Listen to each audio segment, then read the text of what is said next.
Hello guys, welcome. आज की इस वीडियो में हम देखेंगे क्लास 9 की हिस्ट्री का चैप्टर 1 जो कि है द फ्रेंच रेवोल्यूशन। ये वीडियो पार्ट 2 की है। अगर पार्ट 1 की वीडियो आपने नहीं देखी तो आपको लिंक डिस्क्रिप्शन में मिल जाएगा।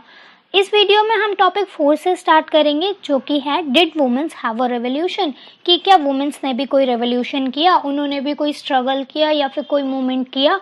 वही सारी चीज़ें आज हम इस वीडियो में देखेंगे। तो जो थर्ड स्टेट की वुमेन्स थी, हमने पार्ट 1 में देखा था चैप्टर की स्टार्टिंग में कि जो सोसाइटी थी वो 3 स्टेट्स में डिवाइड थी।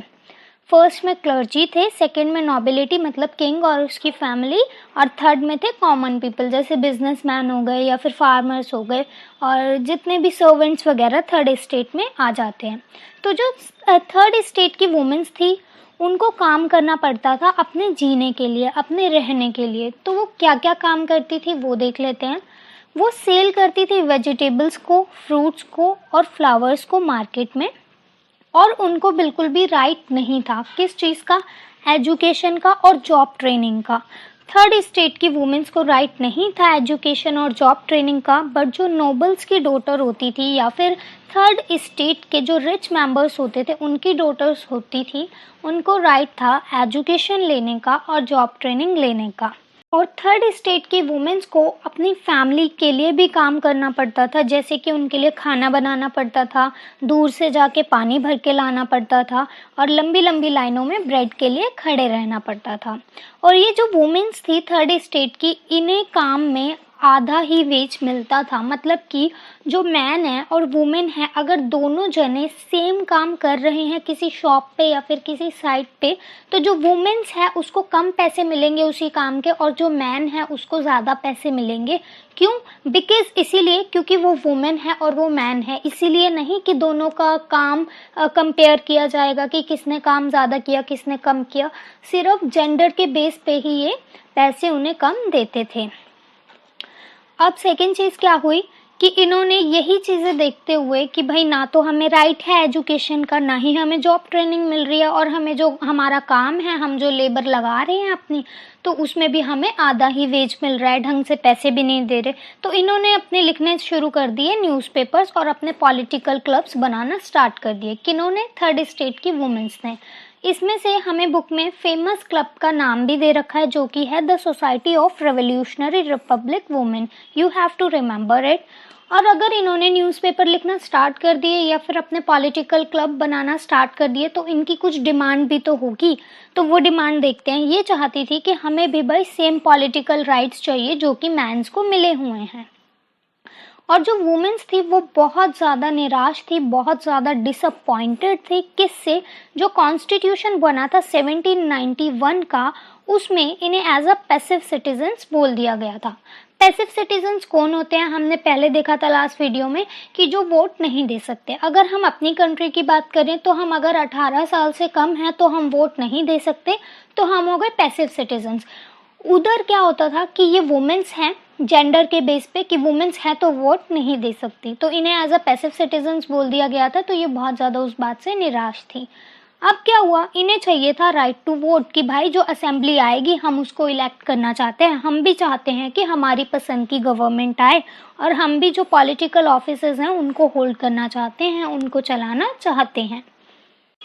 अब क्या हुआ? अब आई रेवोल्यूशनरी गवर्नमेंट। ऐसे ही हालात देखते हुए कि ये वुमेन्स के साथ जो डिस्क्रिमिनेशन हो रहा है, काम में भी उन्हें आधे वेजेस मिलते हैं, ना तो उन्हें एजुकेशन मिल रही है ना ही उन्हें जॉब ट्रेनिंग मिल रही है, तो इन्होंने कुछ ऐसे लॉज लाए जो कि वुमेन्स की लाइफ को हेल्प करेंगे इम्प्रूव होने में। वो लॉ क्या था? वो था कंपल्सरी स्कूल। इन्होंने क्रिएशन किया स्कूल्स का कि भाई अब कंपल्सरी है गर्ल्स के लिए स्कूल जाना। अब जितनी भी गर्ल्स हैं सोसाइटी में उन्हें स्कूल जाना कंपल्सरी है। उनकी फैमिलीज उन्हें रोक नहीं सकती कि तुम स्कूल्स मत जाओ। स्कूल्स हो गए कंपल्सरी। और फादर अब फोर्स नहीं कर सकता था अपनी डॉटर को कि हम तुम्हारी मैरिज करा देंगे। अब लड़की अपनी मर्जी से जब वो शादी करना चाहे वो कर सकती थी। अब ये फादर के ऊपर नहीं था कि जब फादर चाहे अपनी बेटी की शादी करा दे। और मैरिज को बना दिया इन्होंने एक कॉन्ट्रैक्ट। कैसे? डिवोर्स को इन्होंने कर दिया लीगल। अब डिवोर्स कोई भी ले सकता था, वो मैन हो गया या फिर वुमेन हो गई। यहाँ पे इन्होंने डिस्क्रिमिनेशन नहीं दिखाया कि डिवोर्स जो है वुमेन्स ही ले सकती हैं या फिर मैंस ही ले सकते हैं। यहाँ पे दोनों को राइट था कि अगर शादी के बाद वुमेन खुश नहीं है तो वो अपने हस्बैंड से डिवोर्स ले सकती है, और अगर मैन खुश नहीं है तो वो अपनी वाइफ से डिवोर्स ले सकता है।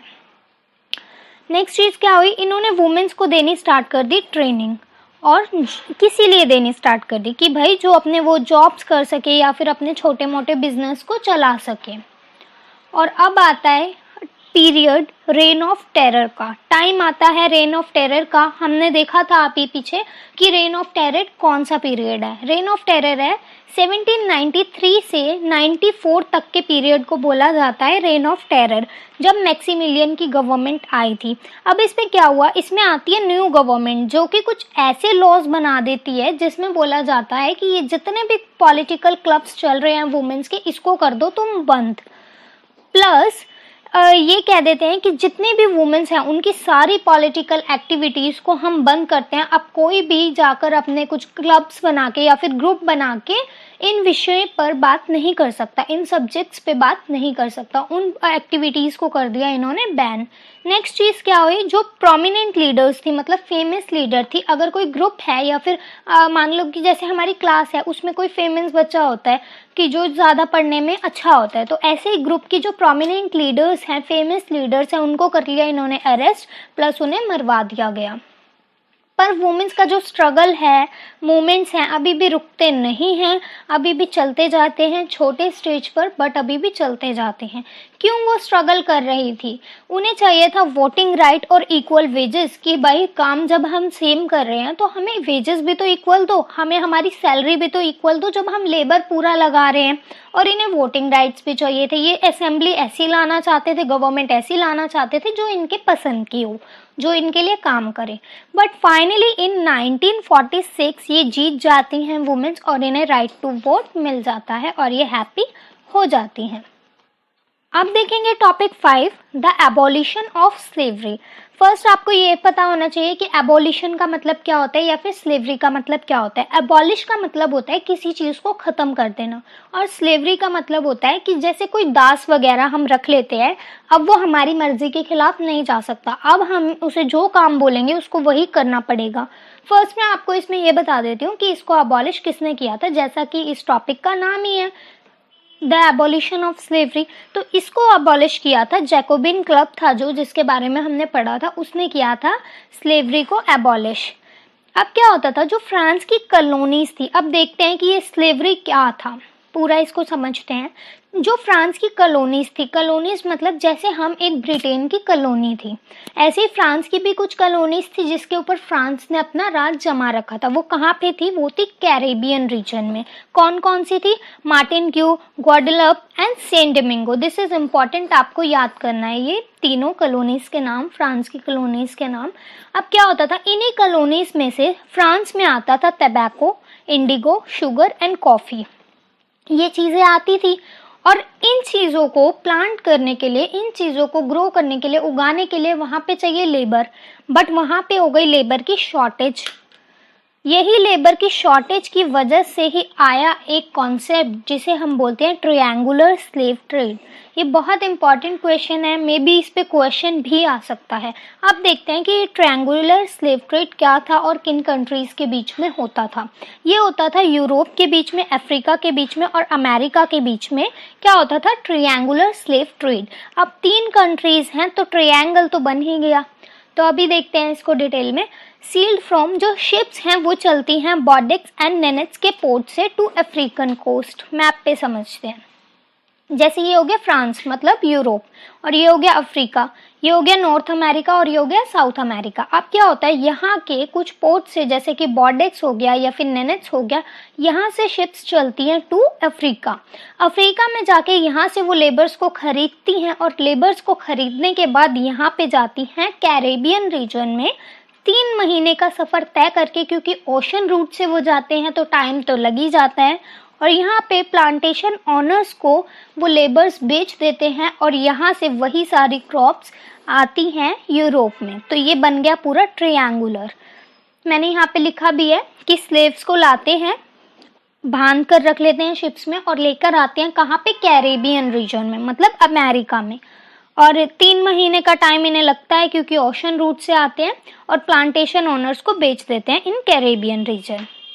क्या होता है, अब आता है टाइम 18 सेंचुरी का। 18 सेंचुरी में स्लेवरी की बहुत बुराई होने लग जाती है कि नहीं ये तो तुम बहुत गलत कर रहे हो, ये चीज़ तो बिल्कुल अच्छी नहीं है। और जो नेशनल असेंबली है उसमें भी काफ़ी सारी डिबेट्स होने लग जाती हैं। किसके ऊपर, स्लेवरी के ऊपर, ये जो ट्रायंगुलर स्लेव ट्रेड चल रहा है इसके ऊपर, कि क्या ये सही है या फिर ये गलत है, या फिर अगर ये नहीं होगा तो क्या होगा। सारी डिबेट्स नेशनल असेंबली में होती हैं, पर ये फिर भी कोई लॉ नहीं बनाते। क्यों नहीं बनाते, क्योंकि ये डरते हैं ऑपोजिशन से। कौन सी ऑपोजिशन से, जो बिजनेसमैन्स की ऑपोजिशन आएगी। क्यों, ये जो ट्रायंगुलर स्लेव ट्रेड हो रहा है इससे प्रॉफिट किससे हो रहा है, बिजनेसमैन को ही हो रहा है, तो उनका इन्हें बहुत ज़्यादा ऑपोजिशन मिलेगा, उसी डर से ये कोई लॉ नहीं बनाते। बट फाइनली कन्वेंशन असेंबली आती है और इन 1794 में हटा देती है, स्लेवरी को एबॉलिश कर देती है। पर बिल्कुल 10 ईयर बाद, उसके 10 ईयर्स बाद नेपोलियन जब किंगशिप ले लेता है, किंग बन जाता है, तो वो वापस से री इंट्रोड्यूस करा देता है स्लेवरी को।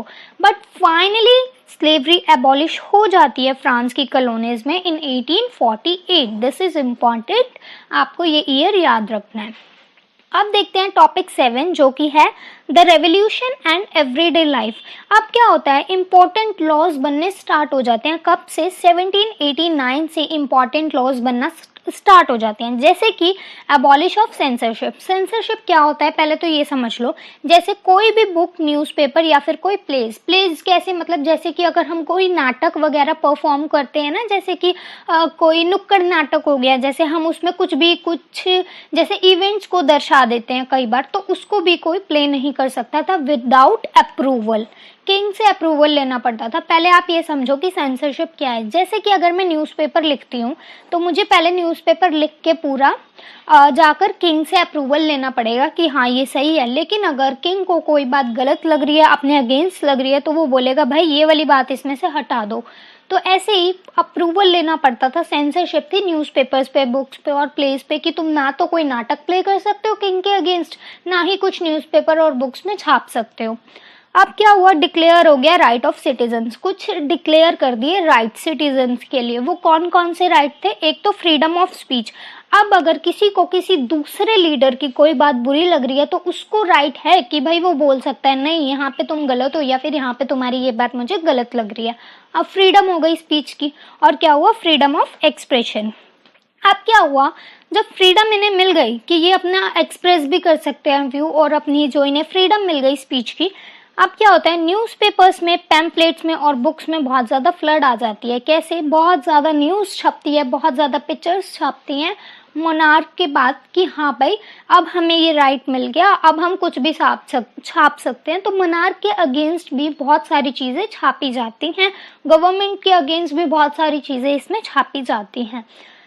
और इसका मतलब सिर्फ ये नहीं था कि तुम सिर्फ इतना ही छाप सकते हो। कोई इसमें एक पॉइंट नहीं दे दिया कि तुम यहाँ तक ही छाप सकते हो। अगर तुम्हें किसी का इवेंट का कोई व्यू नहीं समझ आ रहा है, या फिर तुम्हें लग रहा है कि नहीं ये चीज़ गलत हो रही है, तो तुम उसके अगेंस्ट भी छाप सकते हो। तो ये इन्हें फ्रीडम भी दी गई। इन 1804 नेपोलियन बोनापार्ट अपने आप को किंग बना लेते हैं फ्रांस का। और क्या होता है, जो यूरोपियन कंट्रीज होती हैं दूसरी, उसमें भी ये किंगशिप को हासिल कर लेते हैं और वहाँ पे अपने फैमिली मेंबर्स को बिठा देते हैं वहाँ का राजपाट देकर। और ये कुछ लॉज बनाते हैं, जिसमें से 2 लॉज के बारे में हमारी बुक में बताया हुआ है और हमें वो याद रखने हैं।